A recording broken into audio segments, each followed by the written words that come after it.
আমার ভাইরা, এই ব্যক্তিদের কবরে দেওয়ার শুধু সময়টুকু বাকি। কবরে লাশ দাফন করে দিলে আল্লাহ তরফ থেকে পরীক্ষকেরা যখন কবরে আসবে প্রশ্ন করবে, মান রব্বুকা ওমান নবিয়ুকা ওমান দীনুকা। আল্লাহ বলবেন, ফেরেশতারা আমার বান্দা শান্তির ঘুমাচ্ছে, শান্তির বিছানায় আমার বান্দা ঘুমাচ্ছে, ঘুম ভাঙিও না, কোন প্রশ্ন বান্দার কাছে করিও না, উত্তর আমি আল্লাহ দিয়ে দিচ্ছি। হযরত রাবিয়া বসরি নাম শুনেছেন? যদিও তথ্যটা না দিলে হচ্ছে না, তাই দিচ্ছি আমার বক্তব্য অন্যদিকে। পয়গম্বর মুহাম্মদ রাসূলুল্লাহ সম্পর্কে বক্তব্য, তথ্যটা একটুখানি দিচ্ছি এই জন্য, কারণ কবরের কথা এসেছে তাই। রাবিয়া বসরির জীবনীতে লেখা, এই রাবিয়া বসরি যখন ইন্তেকাল করলো, মারা গেল, কিছু আল্লাহওয়ালা মানুষ কবরের পাশে যে দাঁড়িয়ে বাহ্যিক চোখ দুটো বন্ধ করে অন্তরের চোখটা চালিয়ে কবরের ভিতরে নজর করছে, যাকে ইলমে লাদুন্নি বলা হয়, ইলমে মারিফাতি তত্ত্ব অবলম্বনকারী বলা হয়। আমার ভাইরা, অন্তরের চোখ যারা খুলে নিয়েছে, অন্তরের কান পৃথিবীতে থাকতে যারা খুলে নিয়েছে, এই রকম কিছু ব্যক্তি তার কবরের পাশে দাঁড়িয়ে আছে, বাহ্যিক চোখ বন্ধ করে অন্তরের চোখ কবরে চালিয়েছে। লাশ দাফন হয়ে গেছে, লোকজন লাশ দাফন হয়ে গেলে কবরের স্থানে থাকে আর কেউ থাকে? লাশ দাফন হয়ে গেলে লোকজন বাড়ির দিকে প্রত্যাবর্তন করে ফিরে যায়। সব লোকজন চলে গেছে, পাহাড়ের উপরে রাবিয়া বসরির কবর করা হয়েছে। লোকজন যখন চলে গেল, তিরমিজি শরীফের হাদিস, আল্লাহর পয়গম্বর বলছেন 40 কদম মানুষের যখন লাশ দাফন করে বাড়ির দিকে প্রত্যাবর্তন করে, কবরে দুইজন পরীক্ষক এসে হাজির হয়ে যায়। এসেই বলে, কুম বিজনিল্লাহ ইয়া আব্দুল্লাহ, ও আল্লাহর বান্দা, আল্লাহর বান্দি, কে তুমি ঘুমিয়ে আছো? কারণ মরণের পরে মানুষ চির ঘুমে ঘুমায় না। মরণের পরে জেগে থাকে কেউ, কথা বলে কেউ, খেতে চায় কেউ, সব তার জন্য বন্ধ। দেহ থেকে আজরাইল প্রাণ বার করে নিয়েছে। তাই আমার ভাইরা, যদি কোনো মানুষ জিন্দাবস্থায় থাকে, তারে কবর দিতে নিয়ে গেলে কে কে যেতে চাবে একটু হাত তুলে বলেন।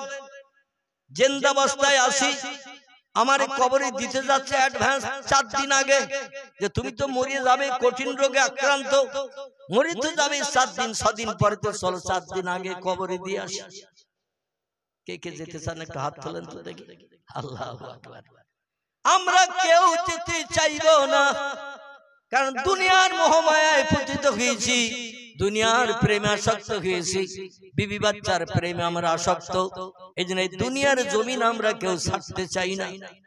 আল্লাহ নবী বলছেন, ও দুনিয়ার মানুষ তোমরা শোনা, দুনিয়া জিফাতুন তলাবুহাল কেলাব, পৃথিবী হলো পচা গলা লাশ। যে দুনিয়ার প্রেমে পাগল হয়ে মত্ত হয়ে শয়তানের আদর্শ অনুসরণ অনুকরণ করছে, এই দুনিয়া হলো পচা গলা লাশ। আরে আসক্তকারী হলো কুকুরের দল। কুকুরের নাকে পচা গন্ধ যদি লাগে, কুকুর কি ঘরের বারান্দার কাছে চুপ করে শুয়ে থাকবে? পচা গন্ধ যদি কুকুরের নাকে লাগে, ও তালাশ করবে কোন জায়গা থেকে মালের গন্ধ আসতেছে, ঠিক কি না? সেইখানে যাবে, ফ্রির মাল গপাগপ খেতে থাকবে। পচা গলা লাশ কুকুর যেমন খাওয়ার জন্য পাগল, দুনিয়াদারিতে যারা মত্ত হয়ে পরকাল ভুলে গেল, এরা কুকুরের ভাইরা ভাই হয়ে গেল। জোরে বলুন একটু নাউজুবিল্লাহ। আল্লাহ পৃথিবীর প্রেম আমাদের হৃদয় থেকে যেন কম কম করতে করতে একেবারে জাররা পরিমাণ করে দেন। দুনিয়ায় বেঁচে থাকলে থাকতে হবে পৃথিবীতে এতটুকু, এর বেশি চিন্তা ভাবনা আমাদের মগজে যেন আল্লাহ না দেন। জোরে বলুন একটু আমিন। পরীক্ষক কবর এসেছে, এসে বলছেন, কুম বিজনিল্লাহ ইয়া আব্দুল্লাহ, ও আল্লাহর বান্দে, কবরে উঠে পড়ো, তোমার সারা জীবনের ফাইনাল পরীক্ষা নিতে এসেছি। রাবিয়ার দেহে আবার প্রাণ ভরে দেয়া হলো। আচ্ছা, একটা ছোট্ট প্রশ্ন আপনাদের কাছে করি। মরার পরে কবরে যখন কাফনের কাপড় পরিয়ে রেখে আসলো, বাঁশবাগানি কলার পাতা মাটি দিয়ে চাপা দিল, ওখানে আর কি জিন্দা হওয়া যাবে? জিন্দা হওয়া যাবে কি? আরে হ্যাঁ না যা একটা বলবেন তো। আমি অধম তো আছি, যদি ভুল তথ্য দেন সংশোধন করবে ইনশাআল্লাহ, আর সঠিক দিলে আলহামদুলিল্লাহ। তাহলে মুখ বুঝিয়ে থাকলে হবে না, তথ্য পাওয়া যাবে না। এখন মরণের পরে কবরে রেখে আসলে আমরা জিন্দা হব না, ওইভাবে পচে গলে যাব। আলহামদুলিল্লাহ। সূরা কোরআনের সূরা বাকারা আল্লাহ তত্ত্ব কোট করছেন, সুম্মা ইহয়িকুম সুম্মা ইলাইহি তুরজাউন। তোমরা যত বড় হোমরা সোমরা হও না কেন, দেহ থেকে প্রাণ বার করার কারণে তোমরা অচল হয়ে গেছো। কবরে আবার যখন আপনজন রেখে আসবে, সুম্মা ইহয়িকুম, তোমাদের আবার জিন্দা করা হবে। জোরে বলুন একটু আমিন। যে লোকটা বিশ্বাস করবে না সে লোকটি হলো বেঈমান। কি মান? সে লোকটি হলো বেঈমান, আর বেঈমানের ঠিকানা হলো জাহান্নাম। সরাসরি কথা। এইজন্য আল্লাহর কোরআনে আল্লাহ বলছেন, সুম্মা ইহয়িকুম, তোমাদের আবার জিন্দা করা হবে। জিন্দা করা হয়ে সারা জীবনের ফাইনাল পরীক্ষা নেওয়া হবে। 3টি প্রশ্ন উত্তর দিতে পারলে কিয়ামত পর্যন্ত শান্তিদাম জান্নাতের বাগানে থাকতে পারবে। 3টি প্রশ্নের উত্তর দিতে যদি না পারো, তাহলে যতদিন পশ্চিম আকাশে সূর্য উদয় না হবে ততদিন তোমার কবরটা জাহান্নামের একটা গর্ত হবে। দাউ দাউ করে গরম হাওয়া চলবে, দগ্ধ করবে, পিপাসায় কাতর হয়ে থাকতে হবে, চিল্লাতে হবে। দুনিয়ার চতুষ্পদ জন্তুরা কীটপতঙ্গরা বুঝতে পারে, মানুষ আর জিন জাতি আমরা বুঝতে পারি না। জোরে বলুন একটু আমিন। রাবিয়া যখন জিন্দা হয়ে গেল, পরীক্ষকদের এই পাওয়ার দেয়া হয়েছে, কবরে আসলে যেই বলবে কুম বিজনিল্লাহ, সঙ্গে সঙ্গে ফেরেশতাদের এমন পাওয়ার, সঙ্গে সঙ্গে মরা মানুষ জিন্দা হয়ে কবরে ঠেলে উঠে বলবে। আমার ভাইরা, এই ঠেলে উঠে বসার পরে পরীক্ষকরা এবার প্রশ্ন করছে, মান রব্বুকা ওমান নবিয়ুকা ওমান দীনুকা। প্রতিদিন যে প্রশ্ন করে সেই প্রশ্ন রাবিয়ার কাছে শুরু করে দিয়েছে। রাবিয়া বলছেন, মান আনতা মাসমুকা ইয়া আখি, তোমরা কারা, তোমাদের নাম পরিচয় কি আগে বলো। আচ্ছা, দুনিয়ার কোন দেশের মানুষ পরীক্ষকরা প্রশ্ন করতে আসলে এমনটা জিজ্ঞাসা কেউ করেছে? দুনিয়ার কোন মানুষ এমন জিজ্ঞাসা কেউ করেনি, তোমরা কারা, তোমাদের পরিচয় কি, তোমাদের নাম কি। এই প্রশ্ন পৃথিবীর কোন দেশের মানুষ করেনি। একজন মানুষ করেছেন এই প্রশ্ন, তিনি হলেন ইরাকের বসরা নগরীর অধিবাসী, যার নাম রাবিয়া বসরি। জোরে বলুন একটু সুবহানাল্লাহ। পরীক্ষকরা বলছে, এ আবার কি সর্বনাশ, আমরা এসেছি প্রশ্ন করতে, শিক্ষক পরীক্ষক, আর উনি হলেন পরীক্ষার্থী। মাধ্যমিক চলছে না, মাধ্যমিক পরীক্ষা চলছে না, মাধ্যমিক পরীক্ষা চলছে। সরকারি তরফ থেকে প্রশ্নপত্র দেয়া হবে, প্রশ্নপত্র দেখে মগজ ধোলাই করে লিখতে হবে। ওখানে কেউ সাহায্য করতে পারবে? যেমন পড়ে আসবে তেমন লিখবে। এটাই হলো পরীক্ষার ফলাফল, প্রতিফল। রাবিয়া উল্টো প্রশ্ন করছেন, আমি প্রশ্নের তোমাদের উত্তর পরে দেব, আগে আমার প্রশ্নের উত্তর দাও, তোমরা কারা, তোমাদের নাম পরিচয় কি। ওরা বলছেন, নাহনু মালাইকা, আমরা আল্লাহর ফেরেশতা। বলে, মা ইসমুকি, নাম কি বলো। বলে, ইসমি মুনকির ইসমি নকির। আমাদের দুইজনের নাম, একজনের নাম মুনকির, একজনের নাম নকির।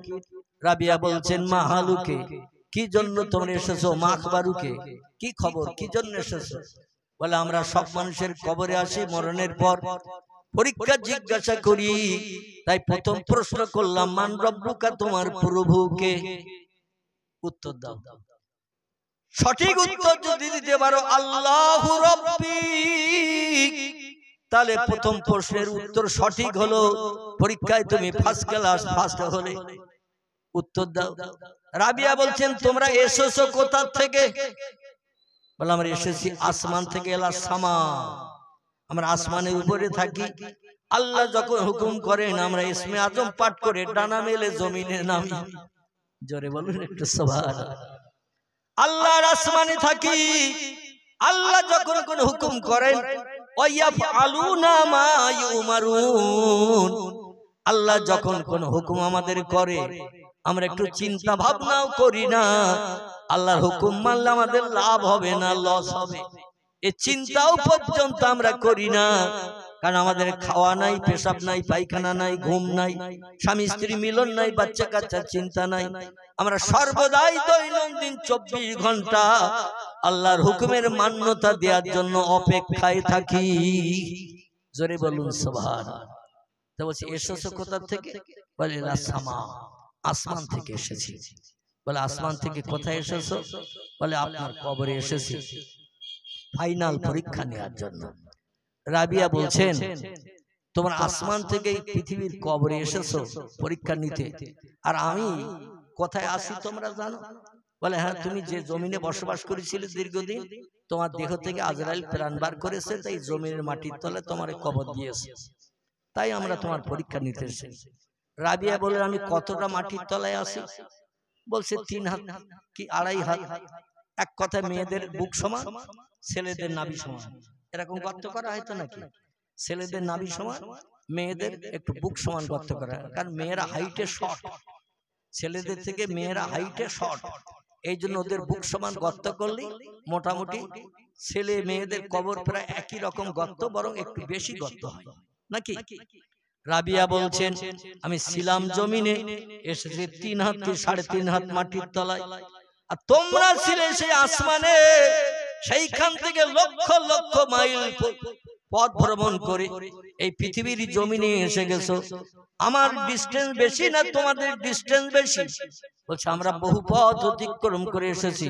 বলে তোমরা বলো তামাম সৃষ্টির মালিক কে?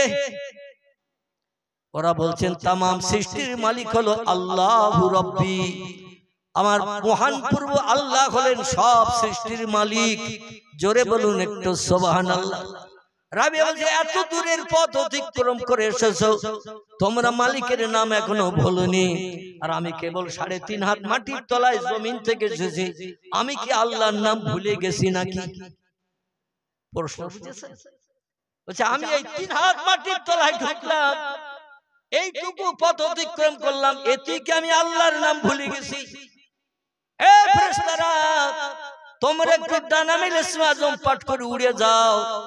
আমি উত্তর দিলে উত্তর আল্লাহর কাছে গ্রহণীয় হবে কিনা জানি না, বরং আমি আল্লাহর কাছ থেকে একটু শুনে এসো। জোরে বলা যাবে না একটু সুবহানাল্লাহ? আমি আল্লাহর কে আমার কাছে জিজ্ঞাসাবাদ না করে আল্লাহর কাছে একটু শুনে এসো, আল্লাহর কোন আপনজন আমি আছি। ফেরেশতারা বলে তো সাংঘাতিক প্রশ্ন, আল্লাহর কাছে জানতে হবে না? বলে না, তাহলে আমার আর উত্তর দিতে হবে না, আল্লাহই উত্তরটা সঠিক দিয়ে দেবে। জোরে বলুন সুবহানাল্লাহ। আল্লাহর সঙ্গে একত্বতা, প্রেম, মহব্বত, ভালোবাসা রাবিয়ার কত গাঢ়তর থাকার কারণে উনি বললেন যে মালিকের নাম শুনতে এসেছো, আমার কাছে মালিকের নাম না শুনে মালিকের কাছে যে জিজ্ঞাসা করো আমি মালিকের কে। জোরে বলুন একটু সুবহানাল্লাহ।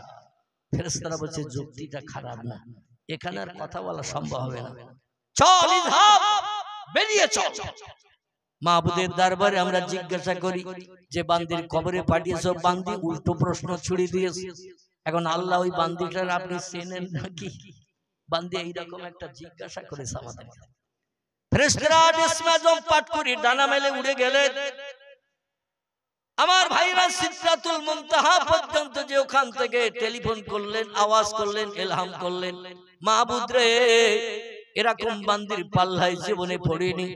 প্রশ্ন করি, কেউ উত্তর দিতে পারে, কেউ বা দেয় না, গ্যাংড়াতে থাকে, কিন্তু এই বান্দি এমন চটপটে বান্দি, আমাদের প্রশ্ন করার আগে প্রশ্ন ছুড়ে দেয়, যাতে আমাদের প্রশ্নের উত্তর দেওয়ার দরকার না হয়।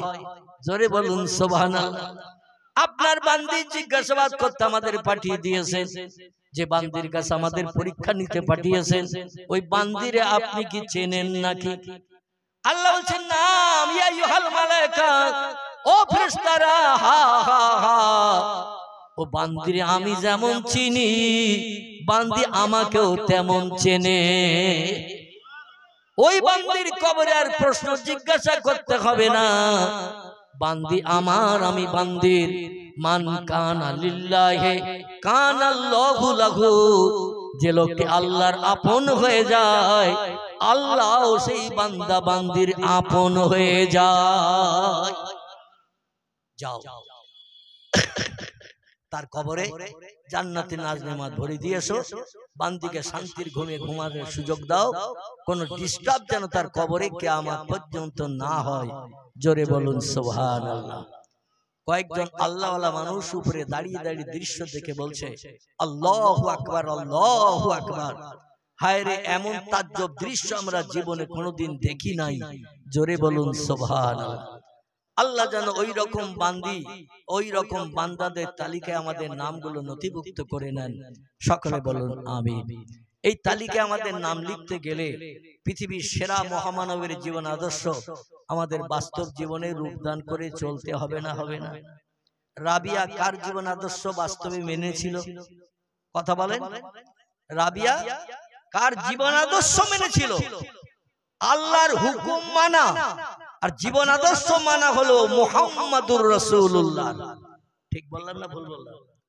তথ্যগুলো আগে বুঝবেন, তারপরে উত্তর দেবেন। আল্লাহর হুকুম মানতে হয় আর মুহাম্মদ রাসূলুল্লাহর আদর্শের অনুসরণ অনুকরণ করতে হয়। এটা হলো আমাদের কর্তব্য। আল্লাহ পাক আল্লাহওয়ালা, আল্লাহ প্রেমিক, আল্লাহ ভক্ত মানুষদের জীবন আদর্শ আমাদের জীবনের সঙ্গে বাকি জিন্দেগি মেনে চলার তৌফিক দান করুন। সকলে বলুন আমিন। ডক্টর রামনারায়ণ শাস্ত্রী বলছেন, আই ক্যান শিওর,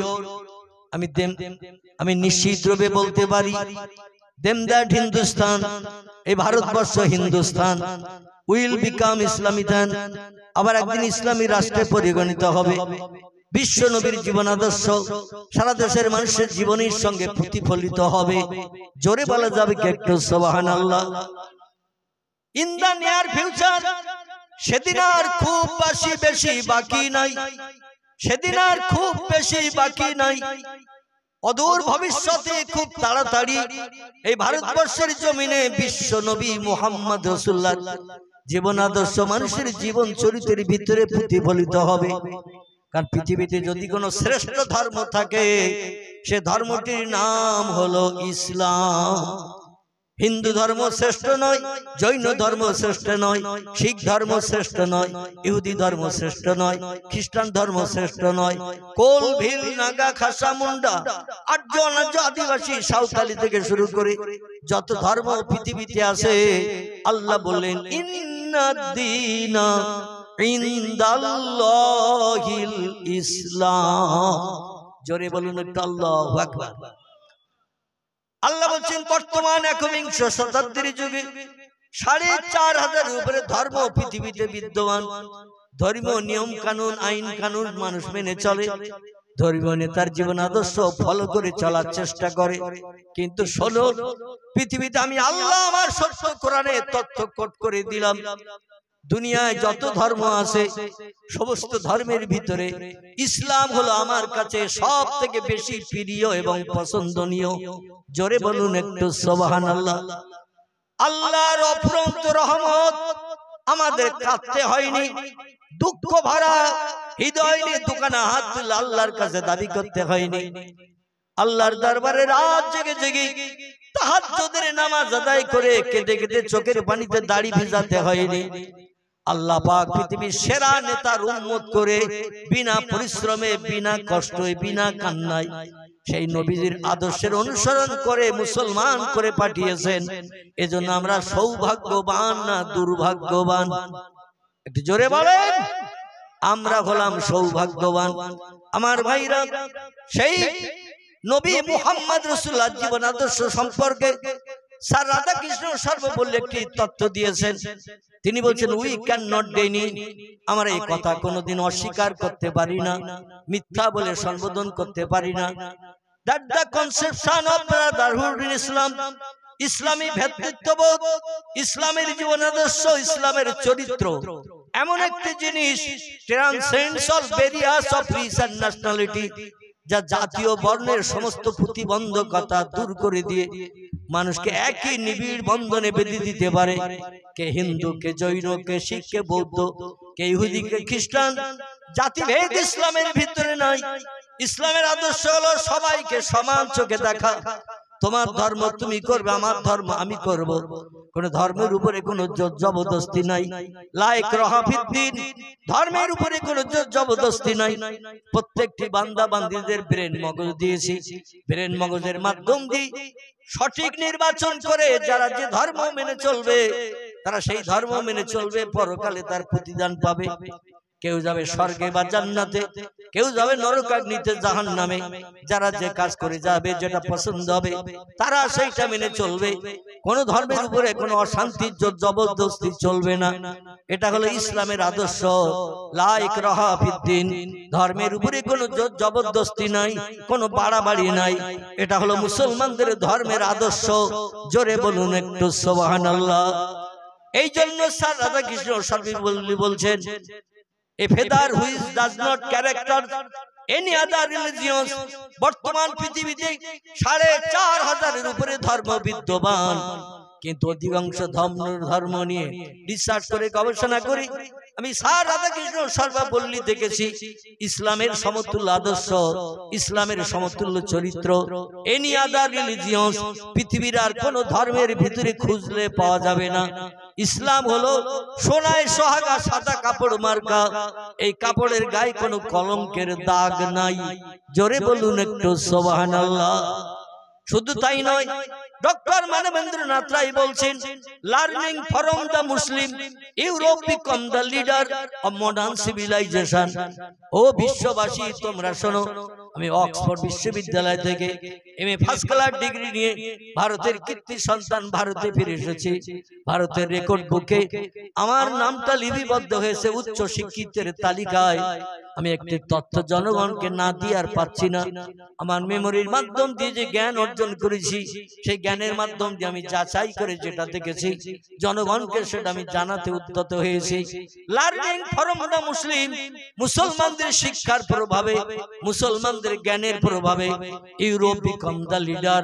ইউরোপ মহাদেশ বর্তমান একবিংশ শতাব্দীর যুগে নেতৃত্বের আসনে অধিষ্ঠিত হয়েছেন। তাম বিশ্বকে করাতলগত করি মুঠার ভিতরে নিয়ে দাদাগিরি করার সুযোগ পেয়েছে।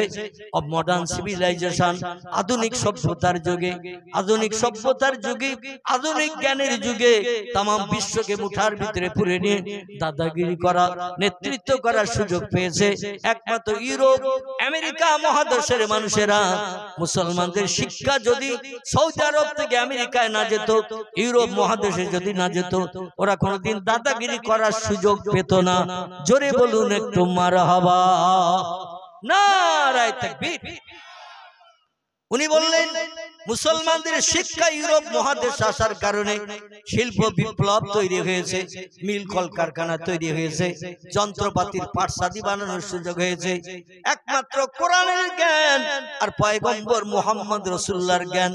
মুসলমানদের জ্ঞান হলো দুটি বিষয়, খুব ভালো করে শুনুন। মুসলমানদের জ্ঞান হলো দুটি বিষয়ের উপরে, একটির নাম হলো আল কোরআন, একটির নাম হলো আল হাদিস।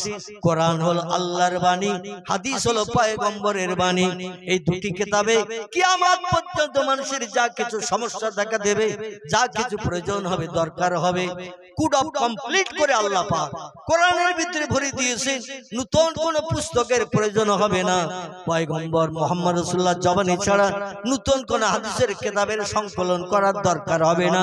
এই দুটি কিয়ামত পর্যন্ত মানুষের জন্য যথেষ্ট। জোরে বলুন একটু সুবহানাল্লাহ, নারায়ে তাকবীর। কোরআন হলো মহাবিজ্ঞান।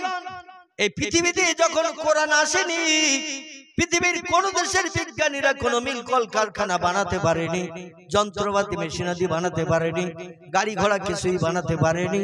আমার ভাইরা, প্রযুক্তি যুগের যা কিছু বিজ্ঞানীরা বানিয়েছে সব হলো কোরআনের ফসল। যদি বলেন হোয়াট ইজ দ্য ডকুমেন্ট, তার বাস্তব তথ্য প্রমাণ কি, তাহলে আপনাকে নিয়ে যাব একটু কোরআন পাকের 22 পারার শেষে। কোথায় বললাম? কোরআন পাকের 22 পারার শেষে আল্লাহ একটি সূরা কোট করে দিয়ে দিয়েছেন। সূরাটির নাম হলো সূরাতুল ইয়াসিন। জোরে বলুন একটু সুবহানাল্লাহ। আল্লাহ 1450 বছর আগে সূরা ইয়াসিনে তত্ত্ব কোট করেছেন। বিসমিল্লাহির রহমানির রহিম। ইয়াসিন আল কুরআনিল হাকিম। জোরে বলুন আল্লাহু আকবার। আর একটু জোরে বলুন আল্লাহু আকবার। আমরা শুধু কোরআন পড়ি। বাপ মা মারা গেছে, মসজিদের ইমাম সাহেব হাফেজ সাহেব ডেকে একটু দোয়া সাবরেসানি করতে হবে। তাই শবে বরাতের সময় বৌমাদের থ্যাটিং দেয়, এক খতম কোরআন শরীফ শবে বরাতের আগের দিন চাই। আর শবে বরাতের দিন একটু কবর জিয়ারাত হবে, অন্তত কোরআন বক্সে দিয়ে খতম করে বাপ মার কবরে জান্নাতি শান্তি কৌসারের পানি যেন বরাদ্দ হয়। আর সারা বছর চলে গেল, কোরআনের হাতও লাগলো না, কোরআন আর পড়ি না। আর যদিও আমরা কোরআন পড়তে জানি, 100-র ভিতরে 99 জন মানুষ কোরআনের মানে মতলব আমরা জানারও চিন্তা করিনি আর জানিও না। ঠিক বললাম না ভুল বললাম? আমরা জানিও না আর জানারও চিন্তা ভাবনা করি নাই। আমরা ধারণা করি কোরআন হলো সৌদি আরবের দেশের ভাষা। কোন দেশের? সৌদি আরবের দেশের ভাষা। তেলা পোকার পায়ের মতো, জিলিপির পেছের মতো অক্ষরগুলো সব জোড়া দেয়া দেয়া লেখা। এর থেকে ওর থেকে সব জোড়া দেয়া রয়েছে। জিলিপির পেজ যেমন আছে না, জোড়া দেয়া দেয়া। এই জিলিপি বানায় দেখেছেন তো, গ্লাসে করে কাই ভরি নিয়ে যখন এই তেলের উপরে দেয় একটু ঘুরি ঘুরি দেয় না, 4 চশমা হের মতো, ওই রকম সব জোড়া লাগানো। 4 চশমা হের, নাকে চশমার মতো, কানেও গোজা, নাকেও বাঁধানো, আবার 2 চোখের সামনে কাঁচ লাগানো যাতে সামনে দেখা যায়। এই রকমটা মনে মনে ধারণা করি। কোরআন কোনো উপকার করে না। আল্লাহ বলছেন বিসমিল্লাহির রহমানির রহিম।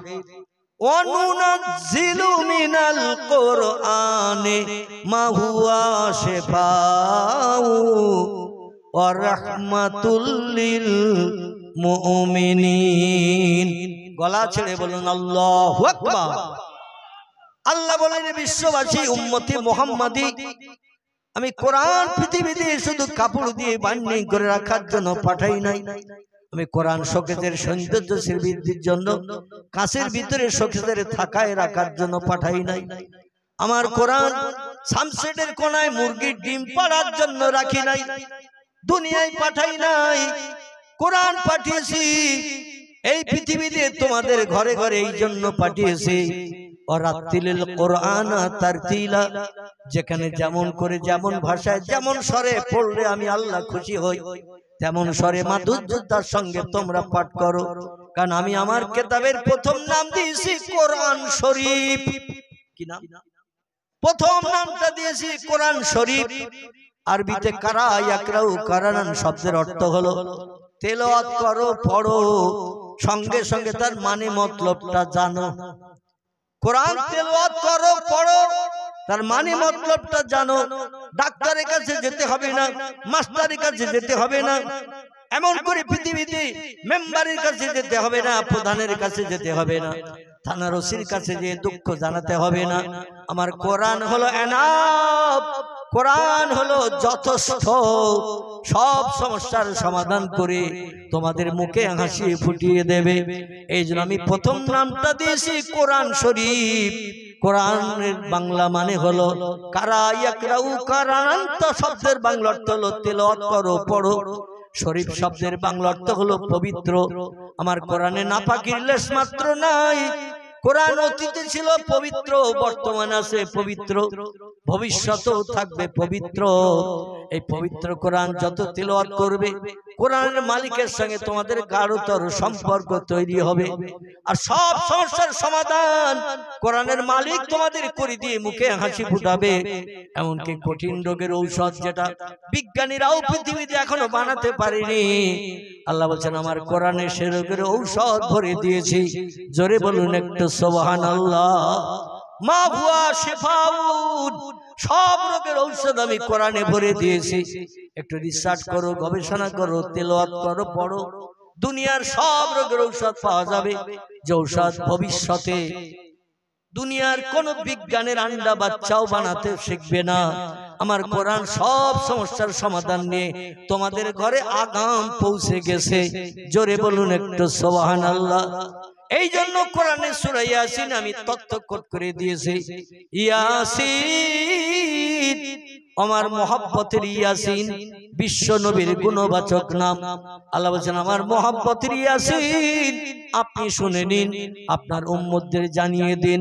আল কোরআনিল হাকীম, আমার কোরআন হলো মহাবিজ্ঞান, বিজ্ঞানের বাবা হলো আমার কোরআন। কিয়ামত পর্যন্ত মানুষ চেষ্টা চালালে আমার কোরআনের উপরে যেতে পারবে না। যা কিছুর প্রয়োজন হবে মানুষের, আমার কোরআন রিসার্চ করলে পেয়ে যাবে। এজন্য কোরআন ছাড়া কোনো উপায় মানুষের থাকবে না। জোরে বলুন একটু সুবহানাল্লাহ। ডক্টর মানবেন্দ্রনাথ রায় বলছেন সৌদি আরব থেকে কোরআন ইউরোপ মহাদেশ আসার কারণে, জাপান, জার্মান, আমেরিকা আসার কারণে কোরআন রিসার্চ করে তারা শিল্প বিপ্লব করলো, মিল কলকারখানা বানালো, হাজারো যন্ত্রপাতির পার্টস বানালো, গাড়ি ঘোড়া বিভিন্ন মেশিন আদি তারা বানালো। কোরআন যদি সৌদি আরব থেকে ইউরোপ মহাদেশে না আসতো, মানুষ উন্নতির চরম শিখরে পৌঁছাতে পারত না। যন্ত্রপাতি মেশিন আদি বানিয়ে তামা বিশ্বে সাপ্লাই করে কোটি কোটি টাকার মালিক হয়ে দাদাগিরি করার সুযোগ পেত না। জোরে বলুন একটু সুবহানাল্লাহ, নারায়ে তাকবীর। তবে বিশ্ববাসী শোনো, সেই কোরআনের মালিক আমি আল্লাহ। আমি আল্লাহ, আমার বাণী কোরআন। মনে মনে যেন ধারণা করিও না আমার সব জ্ঞান কোরআনের ভিতরে ভরা, নাউজুবিল্লাহ। এবং ধারণাটা যেন তোমরা করিও না আমার ব্রেন মগজের জ্ঞান কিছুটা কোরআনে ভরে দিয়ে তোমাদের ঘরে পাঠিয়েছি সফলতা অর্জনের জন্য, সমস্যা সমাধানের জন্য। কোরআনের জ্ঞান ছাড়া আরো বেশি জ্ঞান আমি কোরআনের মালিক আমার আছে। একটু জোরে বলুন নারায়ে তাকবীর। আমি মালিক, কোরআনের জ্ঞান ছাড়া আরো বেশি জ্ঞান আমি আল্লাহ আমার আছে। তোমাদের যে জ্ঞানের প্রয়োজন সেই জ্ঞানের কথাগুলো কোরআনে ভরে দিয়েছে। আল্লাহ কোরআনেও তথ্য কোট করে দিয়ে দিচ্ছেন, ওমা উতিতুম মিনাল ইলমি ইল্লা কালিলা। ও বিশ্ববাসী তোমরা শুনে নাও, রিসার্চ করে গবেষণা করে যত মিল কলকারখানা বানিয়েছো, যন্ত্রপাতি বানিয়েছো, পাটসাদি বানিয়েছো, গাড়ি বাড়ি বানিয়েছো, এমন করে এরোপ্লেন বানিয়েছো, রকেট বানিয়েছো, স্কুট্রি বানিয়েছো, হেলিকপ্টার বানিয়েছো, পাতাল রেল বানিয়েছো, সাগরের পানিতে চলার জন্য জলজাহাজ বানিয়েছো, যা কিছু বানিয়েছো সব আমার কোরআনের ফসল। আর যে জ্ঞানের মাধ্যম দিয়ে এগুলো তোমরা বানিয়েছো, এই জ্ঞান কিন্তু শেষ নয়। ওমা উতিতুম মিনাল ইলমি, তোমাদের মগজে যে জ্ঞান দিয়েছি, ইল্লা কালিলা, আমি আল্লাহ আমার জ্ঞানের কাছে তোমাদের জ্ঞান সামান্যতম। জোরে বলুন একটু সুবহানাল্লাহ। বেশি জ্ঞান আমি দিই নাই, বেশি জ্ঞান তোমাদের দিই নাই, সামান্য একটুখানি জ্ঞান দিয়েছি। ওই জ্ঞান নিয়ে তোমরা বাড়িয়ে ছাড়িয়ে যাচাই করে, বাড়িয়ে ছাড়িয়ে রিসার্চ করে গবেষণা করে অনেক কিছু বানিয়েছো, কিন্তু এরপরও বাড়তি জ্ঞান আমি আল্লাহ আমার হাতে আছে। এটা বিশ্বাস করেন তো? বিশ্বাস করেন তো নাকি? আল্লাহ বলছেন এর চেয়েও বেশি জ্ঞান আমি আল্লাহ আমার হাতে আছে। قال الله تعالى في آية أخرى ياسين والقرآن الحكيم إنك لمن المرسلين على صراط مستقيم وقال الله تعالى في آية أخرى والشمس والقمر بحسبان والنجم والشجر ইয়াসজুদান। وقال الله تعالى في آية أخرى رب المشرقين ورب المغربين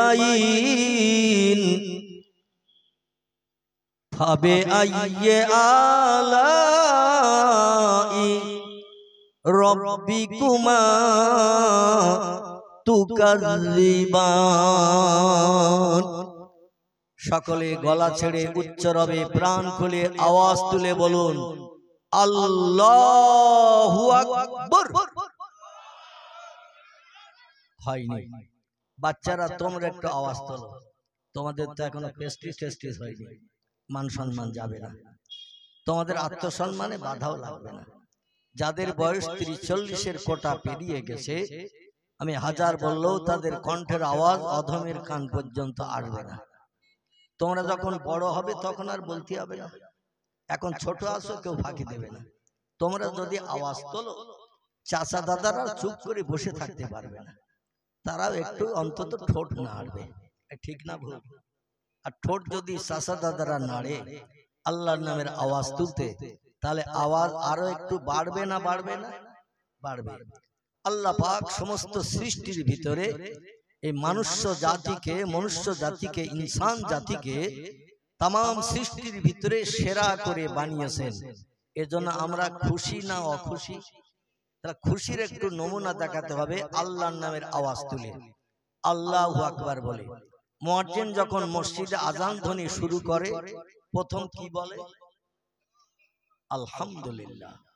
তাহলে এখানে আপনাদের মনও আছে, দেহ আছে। আর যাদের দেহ রয়েছে এখানে, মন রয়েছে বাড়ির গোশের হাঁড়িতে, তারা কিন্তু আমার কথার প্রত্যুত্তর সঠিক দিতে পারবে না। আমি বলবো নেতাজি, তারা শুনবে পেঁয়াজি। আমি বলবো জ্যোতি বোস, তারা শুনবে তক্তগোস। মানে বলবো একরকম, শুনবে আর একরকম। যাদের মন আর দেহ এখানে থাকবে, সঠিক তথ্য শ্রোতার মুখ দিয়েও বার হবে, বক্তার মুখ দিয়েও বার হবে। ঠিক বললাম না ভুল বললাম? তাহলে যে আল্লাহর সমস্ত সৃষ্টির ভিতরে বাঘ, ভল্লুক, হাতি, সিংহ, গন্ডার, ইঁদুর, কুকুর, বিড়াল, সাপ, বিচ্ছু, ব্যাঙ, মাছি, মশা, পিপলিকা, কীটপতঙ্গ, জীবজন্তু যা কিছু বানিয়েছেন, সব সৃষ্টির ভিতরে সেরা কারা? সেরা মানুষ তো বটে, বরং বলুন আমরা। ঠিক না ভুল? আমরা তো সেই মনুষ্য জাতি। আমরা যখন সৃষ্টির সেরা হয়েছি, আমরা গরুর মতো কি হুম্বা করব? ছাগলের মতো প্যাপা করব? বিড়ালের মতো ম্যাও ম্যাও করব? তাহলে সৃষ্টির শ্রেষ্ঠ হতে পারবো? আমরা সৃষ্টির শ্রেষ্ঠ হতে পারবো না। পৃথিবীতে এই মানুষ ছাড়া যত সৃষ্টি আছে, এই আল্লাহু আকবার ধ্বনি এত সুন্দর আর কোন সৃষ্টি বলতে পারে? কেউ পারে না। তাহলে আল্লাহ যখন সৃষ্টি শ্রেষ্ঠ আমাদের করেছেন, শ্রেষ্ঠত্বের মর্যাদা এই মজলিসে আমরা বসে দেব। রাজি আছেন তো? আচ্ছা, এখানে যদি তাস খেলা হয়, কবার আল্লাহু আকবার বলে খেলা শুরু হয়। যদি এখানে ক্যারাম বোর্ড খেলা হয়, এধারে গুটি ওধারে, ওধারে গুটি এধারে, এইভাবে শুধু আপ ডাউন যদি করে, কবার সুবহানাল্লাহ পড়ে ক্যারাম বোর্ড খেলা শুরু হয়? কথা বলে। যেখানে ফুটবল খেলা হয় সেখানে কবার কলেমা শরীফ পড়ে খেলা শুরু হয়? যেখানে ক্রিকেট খেলা হয় কবার সেখানে আলহামদুলিল্লাহ বলে খেলা শুরু হয়? যেখানে ফাংশন হয়, নাচ ডান্স হয়, বিভিন্ন ধরনের নারীদের উলঙ্গ দেহ, পুরুষদের বিভিন্ন ধরনের আচরণ, আখলাক, চোখের চাউনি, গালের মুস্কি হাসি দেখানো হয়, সেখানে কবার আল্লাহর নামে তাসবিহ পাঠ করা হয়? দুনিয়ার কোন জায়গায় হয় না, কেবলমাত্র এই বেহেশতের বাগানে আল্লাহর নামের জপ জিকির হয়। কথাটা ঠিক না ভুল? তাহলে এই মজলিসে আল্লাহর নামের জপ জিকির যদি আমরা না করি, আর কোন জায়গায় চায়ের দোকানে টেলিভিশন দেখার সময় পড়া হবে তো নাকি সুবহানাল্লাহ, আলহামদুলিল্লাহ, লা ইলাহা ইল্লাল্লাহ পড়া হবে? ও বেদের মেয়ে জোসনা না ধোসনা কি নাম আছে না, ওরই চেহারা দেখার একসানে পাগল হয়ে বসে থাকবে। কোনবার জবানে আল্লাহু আকবার ধ্বনি, সুবহানাল্লাহ, আলহামদুলিল্লাহ আসবে না। ঠিক বললাম না ভুল বললাম? তাহলে এবার একটু গলা ছেড়ে উচ্চ রবে সৃষ্টি শ্রেষ্ঠ জাতির মর্যাদা আমরা রক্ষা করতে রাজি আছি না নাই? একটু জোরে একবার আওয়াজ তুলুন, নারায়ে তাকবীর, নারায়ে তাকবীর। খেয়াঘাট মসজিদ প্রাঙ্গণের মহান ইসলামী জলসা, খেয়াঘাট মসজিদ প্রাঙ্গণের মহান ইসলামী জলসা, ওলামায়ে কেরামগণ, শ্রোতা মণ্ডলীগণ, নারায়ে তাকবীর। আলহামদুলিল্লাহ। এই যে গলা ছেড়ে চিন্তা ভাবনা মুক্ত হয়ে লজ্জা না পেয়ে আল্লাহর নামের আওয়াজ তুলেছেন, হাসরের মাঠে আল্লাহ আওয়াজটা যেন কম্পিউটার মেশিনে কোড করে রেখে আল্লাহু আকবার ধ্বনির আওয়াজ তোলার ইজ্জতে হিসাব নিকাশ বিহীন আল্লাহ যেন তার দয়ার জান্নাত জান্নাতুল ফেরদাউস আপনাদের হালাল বানিয়ে দেন। একটু জোরে বলা যাবে না আমিন? وقال النبي صلى الله عليه وسلم من كان لله كان الله له كما قال عليه الصلاة والسلام وقال النبي صلى الله عليه وسلم بادروا بالأعمال فتنا كقطع الليل مظلم ويصبح الرجل مؤمنا ويمسي كافرا ويمسي مؤمنا ويصبح كافرا ويبيع دينه بعرض من الدنيا رواه مسلم। গলা ছেড়ে উচ্চ রবে চিল্লিয়ে আরেকটা বার বলুন আল্লাহু আকবার। আলহামদুলিল্লাহ। وقال الله تعالى في شان حبيبه إن الله وملائكته يصلون على النبي يا أيها الذين آمنوا صلوا عليه وسلموا تسليما اللهم صل على سيدنا مولانا محمد وعلى آله مولانا মাসে চিনল নবীজিকে, মাসে চিনল নবীজিকে, গাছে চিনল নবীজির উম্মত হইয়া চিনিলাম না কো, চিনিল বনের হরিণী। আল্লাহুম্মা সাল্লি আলা সাইয়্যিদিনা মাওলানা ওয়া আলা আলি সাইয়্যিদিনা মাওলানা। নখস্তি আবু বকর, নখস্তি আবু বকর পীরে মুরিদ, ওমর পঞ্জাহাবার পাস দিল এ মুরিদ। খেরেত মন্দে ওসমান সবই জিন্দাদার,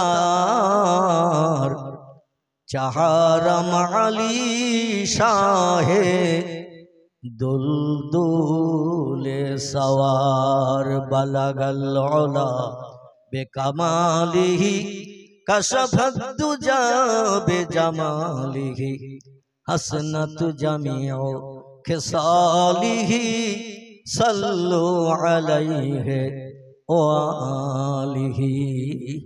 সকলে বলুন আলহামদুলিল্লাহ। আমরা আল্লাহর নামের একটু প্রশংসা করলাম, পয়গম্বর মুহাম্মদ রাসূলুল্লাহ স্মরণে আমরা একটু দরুদ ও সালাম পাঠ করলাম।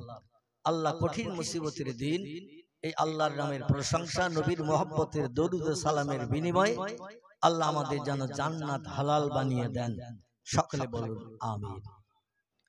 আমার ভাইরা, আমি পাক কালাম কোরআন মজিদ থেকে গোটা কয়েক আয়াত শরীফের টুকরা আপনাদের কাছে পরিবেশন করেছি এবং প্রিয় নেতা রাহবার কামলিওয়ালা যার মধুর নাম আল্লাহ কোরআনই কোট করেছেন, বিসমিল্লাহির রহমানির রহিম, ওমা মুহাম্মাদুন ইল্লা রাসূলুন কদ খালাত মিন ক্বাবলিহির রাসূল। জোরে বলুন আল্লাহু আকবার। আল্লাহ বলেন, বিশ্ববাসী তাম পৃথিবীতে ৪৫০০-এর উপরে ধর্মাবলম্বীর বসবাস চলছে। তাম পৃথিবীতে বর্তমান দেশের সংখ্যা ২৫৬টির মতো। এই ২৫৬ দেশের জনসংখ্যা ৮৫০ কোটির উপরে। এই ৮৫০ কোটি মানুষের ভিতরে ধর্মের সংখ্যা চলছে ৪৫০০-এর উপরে। প্রত্যেকটি ধর্মাবলম্বীদের একজন ধর্মীয় নেতা আছে না নাই? কম বেশি আমরা এই পশ্চিম বাংলার মানুষ কিছু ধর্মের নাম জানি এবং ধর্মীয় নেতারও নাম জানি। হিন্দু ভাইদের একজন ধর্মীয় নেতা আছে, নাম তার রামকৃষ্ণ পরমহংসদেব। বৌদ্ধদের একজন ধর্মীয় নেতা আছে, নাম তার গৌতম বুদ্ধ। ইহুদিদের একজন ধর্মীয় নেতা আছে, নাম তার মোজেস বা মুসা। খ্রিস্টানীদের একজন ধর্মীয় নেতা আছে, নাম তার ঈসা বা যিশু। শিখেদের একজন ধর্মীয় নেতা আছে, নাম তার মিস্টার গুরু নানক। আমাদের ধর্মীয় নেতা আছে না নাই? আছে। আমাদের ধর্মীয় নেতার নাম কে একটু গলা ছেড়ে বলুন। আমাদের ধর্মীয় নেতার নাম আসলে মনে এখানে নেই, মনে হচ্ছে খোকার মার্কা চলে গেছে, যার কারণে এত সুন্দর একটা প্রশ্ন রাখলাম আর সকলের মুখে প্রশ্নের উত্তর সবসময় বিড়বিড় করছে। ঠিক বললাম না ভুল বললাম? যে নেতার নাম আমাদের জবানে সবসময় বিড়বিড় করছে সেই নেতার নাম বলতো আমরা হাত রাখছি। কি নাম বলবো? আল্লাহু আকবার। আল্লাহ বলছেন, ওমা মুহাম্মাদুন ইল্লা রাসূলুন। মুহাম্মদ নামধারী একজন ব্যক্তিকে আমি রসুল করে, প্রফেট করে, মেসেঞ্জার করে, পথ প্রদর্শক করে, বার্তা বাহক হিসাবে দুনিয়ার শান্তি পরকালের মুক্তির দিশারি বানানোর জন্য একজন ব্যক্তিকে আমি সর্বশেষে পৃথিবীতে পাঠিয়েছি। অখাতামান নবিয়্যিন, আল্লাহ কোরআনে তথ্য কোট করেছেন তিনি হলেন পয়গম্বরদের শেষ, মহামানবদের শেষ, মেসেঞ্জারদের শেষ, পথ প্রদর্শকদের শেষ। কিয়ামত অবধি পশ্চিম দিকে সূর্য ওঠা পর্যন্ত আর কোন মহামানবের আবির্ভাব পৃথিবীতে হবে না। ইনি হলেন শেষ। নাম তার কোট করে দিলাম যাতে তোমাদের চিনতে, বুঝতে, মান্যতা দিতে সুবিধা হয়। ৩৫০০ মতান্তরে ৪৫০০ ধর্মাবলম্বীদের এই নেতাদের ভিতরে সেরা নেতাকে, আদর্শবান নেতাকে, এই পৃথিবীতে মহান মহাপুরুষ হিসাবে বিবেচিত কে? সব নেতাদের পাশে থাকতে হবে, তাদের ২-১ মাসের জীবনাতি ইতিহাস একটু নাড়াচাড়া করতে হবে, তাদের সঙ্গে ঘুরতে হবে, বসতে হবে, খেতে হবে, ঘুমাতে হবে, তারপর একটা নেতা কেমন চেনা যাবে। ঠিক বললাম না ভুল বললাম? ২ দিন ৫ দিন কারো পাশে থাকলে তার প্রকৃত আদর্শ কোনোদিন চেনা যাবে না। ঠিক কি না? এই জন্য আল্লাহ বললেন, চিনতে তোমাদের জীবন শেষ হয়ে যাবে। ৪৫০০ ধর্মাবলম্বী নেতার ভিতরে কোন নেতাটা সেরা? কে শ্রেষ্ঠ মহামানব? কে সেরা আদর্শবান পুরুষ? এক এক করে যদি ২-১ মাস করে প্রত্যেক নেতার পিছনে সময় দাও, ৮৭ বছরে বুড়ো হয়ে মারা যাবে। সব নেতার আদর্শ তুমি দেখার সুযোগ পাবে না, জানার সুযোগ পাবে না, যাচাই করার সুযোগ পাবে না। এই জন্য তোমাদের যাতে কষ্ট পরিশ্রম করতে না হয়, সেরা নেতাকে চিনতে যাতে সুবিধা হয়, এই জন্য আমার সত্য কোরআন, ওই কোরআনে তার নাম কোট করে দিলাম। আল্লাহ কোরআনে রামকৃষ্ণ পরমহংসদেবের নাম লেখেনি, বুদ্ধদেবের নাম লেখেনি, গুরু নানকের নাম লেখেনি, মহাবীরের নাম লেখেনি, আচার্য কেশবচন্দ্রের নাম লেখেনি, যীশু খ্রিস্টের নাম লেখেনি, মোজেসের নাম লিখেনি। আমার বাইরে আল্লাহর নাম লিখে দিয়েছেন একজন ব্যক্তির, তার নাম হলো মুহাম্মাদুর রাসূলুল্লাহ। জোরে বলুন একটু সুবহানাল্লাহ। ও বিশ্ববাসী, আমি মুহাম্মদ নামধারী একজন ব্যক্তিকে রাসূল করে, প্রফেট করে, মহামানব করে, মেসেঞ্জার করে, পথ প্রদর্শক হিসাবে, বার্তাবাহক হিসাবে শান্তির বার্তা তোমাদের কাছে পৌঁছে দেওয়ার জন্য একজন ব্যক্তিকে পৃথিবীতে পাঠালাম। আরবি ভাষায় আমার কোরআনে তার নাম কোট করে দিলাম মুহাম্মাদুর রাসূলুল্লাহ। জোরে বলুন একটু সুবহানাল্লাহ। আমার ভাইরা, স্যার রাধাকৃষ্ণ সর্বপল্লী বলছেন, we cannot deny that the conception of brotherhood in Islam transcends all barriers of race and nationality, a feather which does not character any other religions. জোরে বলুন একটু মারহাবা। ডক্টর রামনারায়ণ শাস্ত্রী বলছেন, I can assure them that Hindustan will become Islamistan in the near future. Make Hindustan into Islamistan is my message to the Indian Muslims. It is the key to the solution of all Indian ills. জোরে বলুন একটু মারহাবা। Doctor Manabendranath Roy বলছেন, learning from the Muslim, Europe become the leader of modern civilization. ভারতের হিন্দু ভাইদের ঘরের কীর্তি সন্তান। মুসলমানদের নাম বলবো না, মুসলমানদের নাম বললে হয়তো কিছু ভিন ধর্মাবলম্বীরা বলবে যে মোল্লাদের নামে তো বাহ বাহ দেবে, ভালো ভালো কথা বলবে, এই জন্য ভিন ধর্মাবলম্বীদের কথা বলছি। পাঞ্জাবিদের ধর্মীয় নেতা যিনি, নাম তার মিস্টার গুরু নানক, তিনি বলছেন, সাধু সমাজকারক ব্রাহ্মণ গাজী পীর ও কুতুবগণ অশেষ উপকার করাইতে পারবেন যদি তারা ইসলামের নবীর প্রতি একটু ভক্তি ভরে দরুদ শরীফ পাঠান। জোরে বলা যাবে কি একটু সুবহানাল্লাহ? আর একটু জোরে বলুন মারহাবা। প্রিয় নবী মুহাম্মদ রাসূলুল্লাহ সম্পর্কে বিভিন্ন উচ্চ শিক্ষিত হায়ার এডুকেটেড পণ্ডিতরা, এমনকি ডক্টর এইচ.এম. হার্ট, ইউরোপ মহাদেশের উচ্চ শিক্ষিত বিশ্ববিখ্যাত একজন জ্ঞানী পণ্ডিত, লোকটির নাম হলো ডক্টর এইচ.এম. হার্ট। তিনি একটি বই লিখেছেন, বইটির নাম দিয়েছেন ইংরেজিতে, ইংরেজির নাম হলো দ্য 100। কি নাম বললাম? বইটির নাম হলো দ্য 100, মানে 100। 100 নামের একটা বই লিখেছেন তিনি। তাম পৃথিবীতে দামি দামি মানুষ যারা, হাজার হাজার লক্ষাধিক মানুষের ভিতর থেকে ছাঁটাই করে বাছাই করে 100 জন মানুষের জীবনই তার ভিতরে লিপিবদ্ধ করেছেন বইটার নামের মর্যাদা রক্ষার জন্য। তা বইটির নাম দিয়েছেন 100। লেখকের নাম মাইকেল এইচ.এম. হার্ট। এই বইটি লিখে তিনি বললেন, 100 মানুষের জীবনে লিখে বইটা সম্পূর্ণ করব। এই বইয়ের ভিতরে ভালো ভালো মানুষের জীবনে লিখবো, মানুষ পড়ে তাজ্জব হয়ে যাবে কোন ব্যক্তি পৃথিবীতে কেমন ছিল। এখন বই শুরু করার সময় ধন্দে পড়ে গেলেন ডক্টর এইচ.এম. হার্ট। যিশুর জীবনী প্রথম লিখব না আমি মোজেসের জীবনী প্রথম লিখব, না রামকৃষ্ণ পরমহংসদেবের জীবনী প্রথম লিখব, না মহাবীরের জীবনী প্রথম লিখব, আচার্য কেশবচন্দ্রের জীবনী প্রথম লিখব, না গুরু নানকের জীবনী দিয়ে প্রথম বই স্টার্ট করব? এই চিন্তা ভাবনা নিয়ে শুরু করলেন দাড়ি পাল্লায় এক একজনের জীবনী নিয়ে ওজন করা। যার পাওয়ার মর্যাদা সম্মান পৃথিবীতে অধিক, তার জীবনীটা দিয়ে প্রথম বইটা শুরু করলে বইয়ের মর্যাদা রক্ষা হবে, বইয়ের দাম রক্ষা হবে। এইভাবে প্রত্যেকটি ব্যক্তির জীবনী নিয়ে দাড়ি পাল্লায় ওজন করতে শুরু করলেন। ওজন করতে করতে একজন ব্যক্তির দাড়ি পাল্লার মণিকাঠাটা সব থেকে বেশি ঝুঁকে গেল।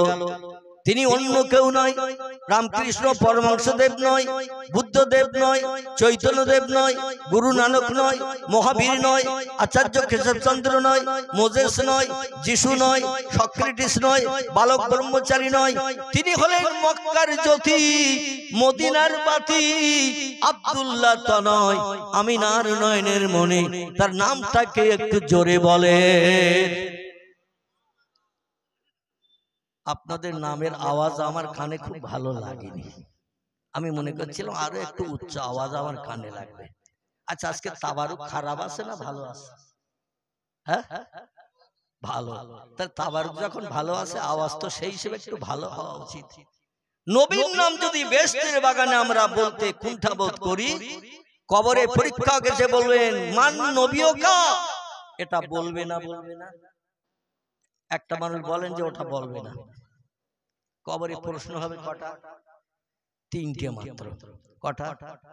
কোন হাদিস শরীফে এসেছে 5টি, তো অধিকাংশ বর্ণনাকারীরা লিখেছেন 3টি প্রশ্ন হবে।